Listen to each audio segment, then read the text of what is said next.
Hello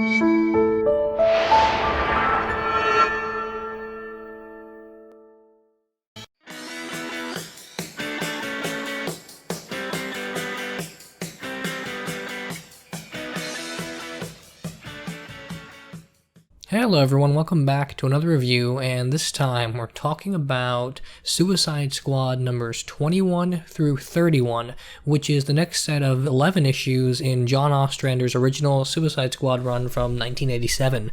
Now, this also includes another 7 issues afterwards, so the total we're talking about 18 issues here, which go into a crossover called the Janus Directive. And I haven't been talking about a lot about the crossovers that this book has been into, but we'll address some of that stuff here. Now, the Janus Directive includes Checkmate numbers 15 through 18, Manhunter number 14, Firestorm number 86 and 87 being the epilogue, and then Captain Atom number 30. I think that's everything. And then Suicide Squad numbers 27 through 30 tie into it, although not a lot happens that directly impacts that book's ongoing story aside from a couple of Amanda Waller things, and we'll address those. Now, the best way to talk about this is probably just to refer to how this set of 18 issues, 11 not counting the Janus Directive. I keep wanting to call it the Judas Contract because I have Teen Titans on the mind. The best way to talk about this wave of issues is in relation to how much quicker or how much more enjoyable they are than the last 20 that we talked about. Now, the big thing I kept saying there is that Ostrander is sort of struggling to find a voice and give the book a definitive tone and figure out who all these characters are. And by the end of that wave, he kind of figured it out. So here, everything comes more to the forefront and everything feels more natural. And here you get some legitimate characterization and some legitimate, interesting political ideas and a kind of format moving forward. Now, this wraps up a couple of plot points from previous issues, and it does them beautifully. The big thing being the Senator Cray stuff, which involves Rick Flagg and Deadshot. Now, at the end of the last wave of issues, the Deadshot miniseries started up, so the Suicide Squad book was running concurrent with the Deadshot miniseries, and that's where Ostrander really found his voice for that character. And that's all wrapped up here. Now, to talk about that particular plot point, basically what happened in the last wave of issues that we sort of addressed is that Senator Cray is having trouble getting reelected because he just got outed as being utterly corrupt. So one of the people that works with him, Trelevar, I think his name is, wants to use the Suicide Squad to have him get reelected. And Waller's been dragging her feet on it, so Ronald Reagan, who's president at the time of those issues, and by the end of this, it's George Bush is president, President Ronald Reagan orders them to do it because they can't risk the Suicide Squad getting out as public information. So Waller's been looking for a way to kind of blackmail the blackmailers. And she finds the way at the end of issue 20. And issue 21 picks up where she go ahead and uses the information. Now, immediately, the criticism would be that it's really convenient that we spend all these issues trying to figure out what she's going to do, and then she conveniently gets the information that she needs to blackmail this guy. And so it makes the whole thing feel a little bit anticlimactic. And I'd be inclined to agree with that initial criticism if it wasn't for what happens afterward. And what happens afterward is that Senator Cray and Trelevar both get shot by Rick Flagg. Well, the Senator doesn't. The Senator gets shot by Deadshot, and we'll talk about that a little bit later. But Rick Flagg goes over the deep end. Basically, the way issue 21 opens is that Rick Flagg is writing a letter to one of the members of the squad, and well, that's actually how issue 22 opens. Sorry, it's a little bit confusing because these issues actually tied together so well. Issue 21 opens with Rick Flagg talking to one of the members of the Suicide Squad, and she's telling him that he's just as suicidal as Deadshot. And they talk about Rick Flagg's father, who was in the military and ran the original Suicide Squad. And the big difference between what Rick Flagg is doing, what his father was doing, was that his father, during his last mission, went on a suicide run, and he got him and his whole team killed even after completing the mission. But the information that's revealed to him, or the information that Rick knows all along but doesn't want to admit, is that his father didn't actually have to die. He just chose to. It wasn't really a suicide mission. He just decided to commit suicide on the mission. And that's something Rick really has to wrestle with. And the Suicide Squad getting blackmailed, Rick is very close to losing what he views as his family and what he views as his project.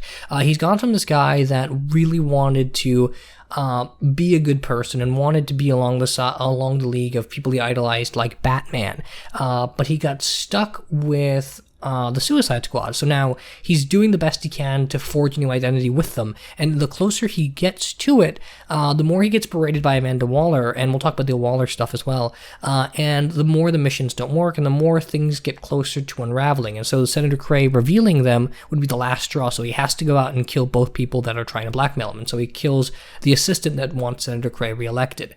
And so he doesn't realize that Amanda Waller has already handled the situation and figured out a way to keep the squad running. So there's a lack of communication there, and that speaks to what this book is about politically, with the problems of bureaucracy and the problems of people in power wanting to stay in power and doing everything from the shadows, because it hurts the efficiency of the thing at the end of the day. And so Rick goes on this mission to kill both blackmailers, and he winds up causing the squad to be leaked in the first place, because a memo is released and left on the desk that includes the existence of a Suicide Squad that a police officer sells to a media outlet. And now the Suicide Squad's mission is to go and capture Rick Flagg, and Deadshot finds him. And it's really important that Deadshot has just gone through this breakthrough in his mind of his suicidal tendency and his family history and his psychology. And when he meets up with Rick Flagg, he keeps calling him Eddie, who's his older brother. And he always calls Amanda Waller Mama Waller. And so he's got a very clear brother-mother psychosis between Waller and Rick Flagg, and he's really adamant about Waller sticking to exactly what she says and not assuming anyone's knowledge. She says, stop Rick from killing the senator by any means necessary. He quotes this several times to her, because how Deadshot chooses to stop Rick from killing the senator is killing the senator himself. And Waller says that wasn't the mission, and Deadshot assures her, no, it was. It's exactly like you told me. And the big thing he does after he kills the senator, is he says that he finally listened to his mother to the letter, and he keeps calling Rick Flagg Eddie, and in assuming that Rick Flagg is his brother, he wants him to live, he wants him to survive, and he wants to do what his mother told him to do so Rick won't have to worry about it. So Rick gets to run away, and Deadshot stays there so the cops have to deal with him, and in doing so, he gets shot a bunch of times, but he survives. And so that plays into his suicidal tendency, while also finally bringing out to the forefront the psychology of that character and why he chooses to stay on the team as much as he does, because he could leave anytime he wants to, and what his relationship to Rick Flagg is. And this is actually the last we see of Deadshot in this wave of issues. He's not in any of the issues after this. He's only here for issues 21 and 22. But man, is it a great cap-off to where he was going. And by the end of this, he gets sent off to Arkham, and we won't meet him again for a little while. But it's fantastic stuff that we get with him finally addressing the psychological issues. And the big brother complex, the idea that Deadshot's always looking for an older brother to replace the perfect brother that he idolized as a kid, is something that carries on all the way through. It's something that he has with Batman, it's something that he has with Rick Flagg, and it's something that he always tries to latch onto no matter what team he's on. He kind of has it with Catman when we get to Secret Six much down the line. So that's immediately interesting, and Rick doesn't really understand this. So to Rick, Deadshot's sort of personal attachment to him doesn't even exist. And because of that, Deadshot seems to have this tendency to be more bombastic than he really needs to be, because he's not really getting his brother's attention, at least the way he wants to. And so they kind of disagree and have problems down the line. And that stuff is really interesting all the way through. The next big thing that we get here, introduced right in the first issue of this wave with issue 21, is the infamous Suicide Squad pie thrower side plot. Someone is randomly throwing pies in people's faces. The first one to get pied is Amanda Waller. The second one is Captain Boomerang. And then it just continues and festers, and it's kind of a tension diffuser through all the way through, which is interesting. And I have my suspicions as to who it is. I think it's Captain Boomerang. I'm almost positive it's Captain Boomerang, because he's just answering things a little bit too perfectly. He never comes as soon as Waller asks him to. As soon as Waller demands he shows up, he always takes a while. He's always complaining about it. The moment Waller asks him to show up to deal with the pie throw thing, he's immediately there, and he's in just the right spot to get pied again. And I feel like he did that to himself to kind of root out the suspicion. But then in later issues, he's always there, and he always knows if someone pied themselves, like with Dr. Light, and he knows how to get out of the people's skin and how to talk to people that have already been pied. And I don't know, it feels like it goes way too perfectly for it to not be him. But we'll talk about that whenever the pie thrower gets revealed. The next big thing to talk about is Amanda Waller and her tendency to talk to herself and kind of the psychology of her need for control. The big thing I mentioned earlier was that Rick Flagg, part of the reason he's sort of breaking down is because Amanda Waller keeps going against him and keeps yelling at him. And what we learn here by issue 31 is that Waller needs people around her, personal people that are not of the same moral authority as her, and when that happens, they can sort of check her when she's doing things incorrectly, when she's taking more risks than she needs to. So she needs people like Rick Flagg, who she doesn't approve of, people like Deadshot, whose constant answer to everything is just shoot it, and people like her sister, to kind of help balance out her manic decisions. And she has psychologists that are on staff for the Suicide Squad that do the same thing. The problem is her sort of forcing her vision no matter what, her uneven distribution of power, which is sort of a problem with most governments, especially authoritarian, which is I think what Ostrander's commenting on here, is that even if you have a system of checks and balances for a figurehead, it only works if the figurehead isn't capable of intimidating or forcing their vision. And so the psychologists are constantly ignored, Rick Flagg is constantly berated, her sister's advice is always belittled, so Amanda Waller sort of creates the circumstances for which everyone decides to leave her. The psychologists leave, Rick Flagg goes on his own side quest later here, and Deadshot gets incapacitated through her orders. So she's blaming everyone for leaving her, and she needs everyone, but it's always been her fault the whole time. And we get a little bit more elaboration on Amanda Waller's backstory here, which I thought was just absolutely incredible stuff. We talked about her origin a little bit earlier, where her husband and her son and her daughter all died. But the next big thing that happens here is that Waller used to be an eternal optimist, and as things got worse and worse in her life, she eventually got evicted out of her apartment, and she had to sign up for welfare. And she was a woman before that had an immense pride, and she was always someone that wanted to get her way. And so the best way to teach her a lesson was to give her a taste of her own medicine, to give her what she wanted and then have her realize it's not what she wanted all along. And so she always learned control that way, by bouncing herself against a wall. And what happened with the welfare stuff is that she had to swallow her pride and do that for her family. And she was okay with it. You know, she still stayed optimistic, which is something I thought was really interesting, is that just because her circumstances changed, it didn't change her. She still stayed eternally optimistic, even though you easily could have written yourself out of that and said, well, this is where she changes, and it would have been a little bit cliche.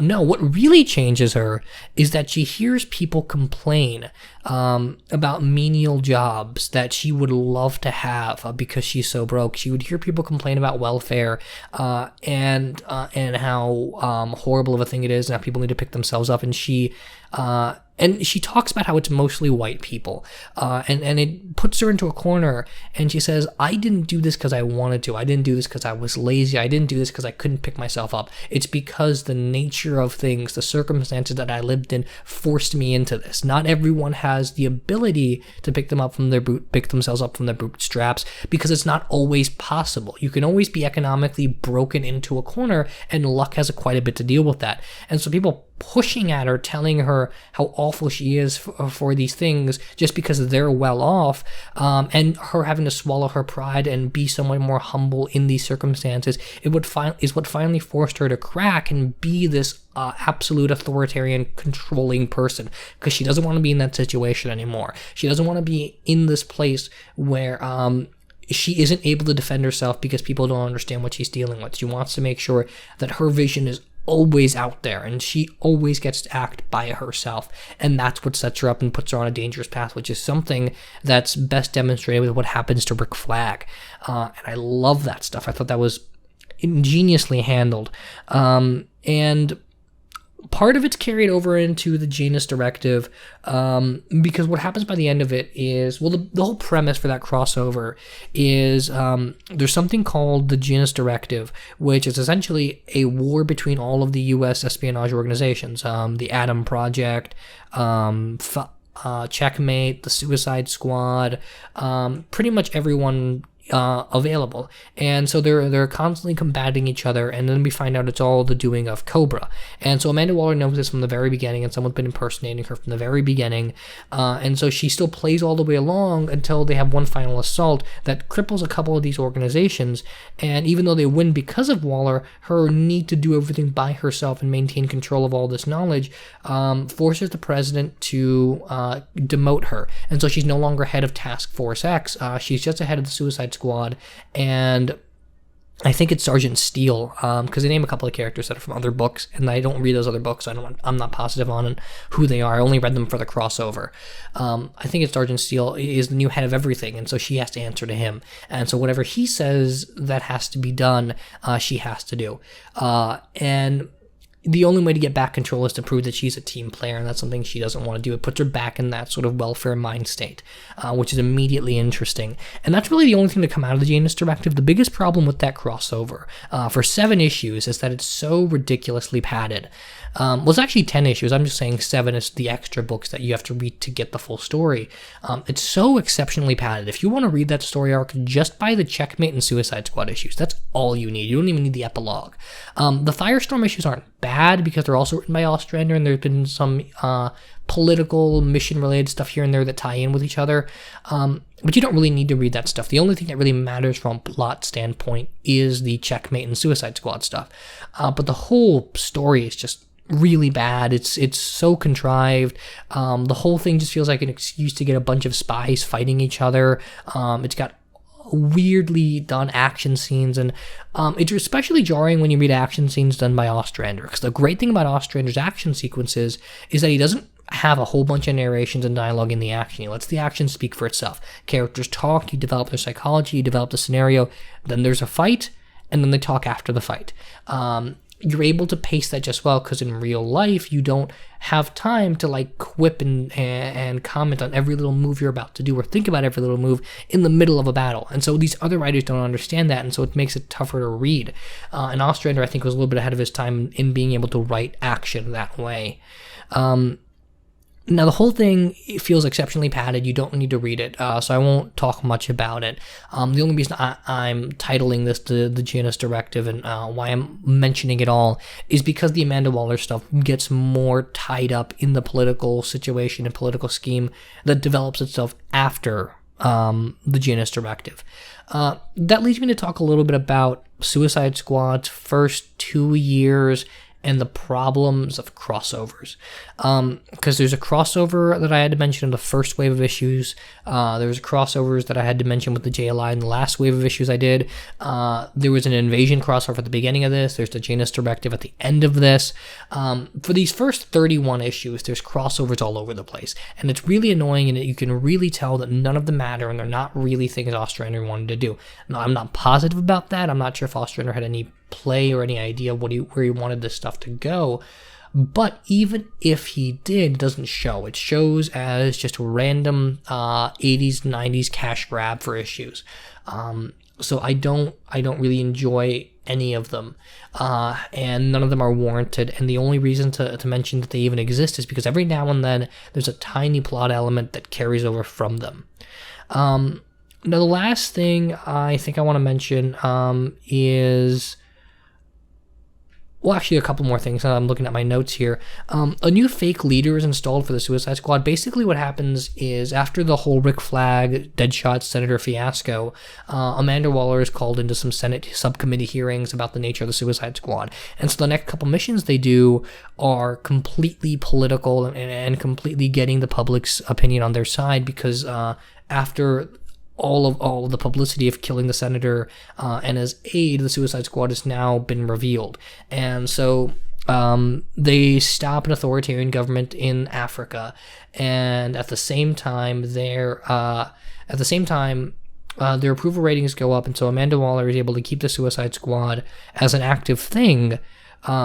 But they install a new leader, and the new leader, turns out, is actually just an actor hired by Amanda Waller with fake credentials. So, to the public eye, this is who's in charge of the Suicide Squad, and in actuality, it's all Amanda Waller. And this is just more of her hiding and controlling and doing things that require a great deal of psychological pressure to be able to pull off, and she does kind of break in the middle of some of these stories, and I think we're building to a much bigger break by the end of this stuff. The other thing to mention is Rick Flagg's supposed death. Now, there's another issue thrown in the middle of this where, right before the Janus Directive, in issue 26 is when this happens, where Rick Flagg decides he's going to finish his father's mission, which is get rid of the Jihad, which is a Nazi-controlled base. And the Jihad are a group of sort of international Suicide Squad type people that have been recurring throughout the first 20 issues. And one of the best things about them is that they're not stereotypical Middle Eastern. It doesn't assume any sort of knowledge, or it doesn't try to make it look like this is a very right-wing book about the war on terror, because it's not. The whole conception behind the Jihad is that there's nothing there's nothing moral or honorable about what the Suicide Squad does. So when we throw it into an international group like the Jihad, why do people automatically assume those guys are the bad guys? And so there's an exploration done in all of these issues of what makes these guys any different, really. There was no difference in the atrocities committed in the Cold War from the Western side and the Eastern side. The real difference is that the United States skews everything to make it look like their guys are number one, and this book tackles that stuff head on. So Rick Flagg is going to destroy the Jihad base, which is called Jotunheim, and their last mission, his father's last mission, involved an experimental atomic bomb that got buried underneath their base, and so he goes to set it off, and it destroys everything, and we don't see Rick Flagg since then. He's only in this book for 3 issues, the first 2 and then issue 26, Deadshot only being in it for the first 2 issues. So my 2 favorite Suicide Squatters are barely in this wave of issues, but it's still so much good stuff, but particularly with Amanda Waller. And the final thing to mention, I promise this is the final thing, is that we get a new recurring subplot here. A genius computer hacker that's volunteering information to the Suicide Squad that they can't track or find. And this computer hacker is named Oracle. Now, this is before Oracle was revealed and became a member of Batman's family. And so this is right after the Killing Joke. And so a lot of people now reading this stuff are like, oh, obviously it's Oracle. But right now it's a mystery. People forget that Ostrander is the guy that created Oracle, that created that persona for Batgirl. And I grew up in a time reading Batman comics where Barbara Gordon was always Oracle. And so much later I had to go in and read comics and realize, oh, Barbara Gordon used to be Batgirl, not Oracle. And so reading this, it kind of brings back a weird nostalgic memory of the great idea and the great long-running concept of Batgirl turning into Oracle. And so it's played as a mystery here, but I think Ostrander is very very clearly doing a parallel between what happened with the Killing Joke and what's happening with the Suicide Squad, about this loss of control, about this duality in politics, and about authoritarian concepts, kind of like Batman and Amanda Waller. And I think more of that will come into light when we get to the reveal that Oracle is Barbara Gordon, because it's not done here yet, and she's just kind of going in and out, and she's just name dropped here and there. So this wave of issues is really, really good. The big thing you have to skip is the Janus Directive. The only thing you should do is read the final Suicide Squad issue tie-in. You can actually skip Suicide Squad numbers 27, 28, and 29. None of them really matter. The only thing you should read is Suicide Squad numbers 21 through 26. Then go right to Suicide Squad numbers 30 and 31. Everything in between is not important information. And if you really want to be a completist and read everything, but you really just want the story, then only read Suicide Squad and Checkmate crossovers that tie into this. Now, if someone wants to go in and read all 10 issues, plus the epilogue from Firestorm, be my guest, but it's not good. It's completely padded. And that's the big strike against this wave of issues. But the main Suicide Squad stuff is fantastic, and I highly recommend this series. If people haven't heard me talk about it enough, it's a great stuff, and it's extremely poignant now, even with the politics being a little bit dated and having a shift from Ronald Reagan to George W. Bush. Well, not George W. Bush, but George H.W. Bush, his father. But it's still interesting because of how much it plays into the nature of politics now. This is a great run of issues. So let me know what you guys think in the comments, whether you agree or disagree with anything I said. And I'll see you next time for another review.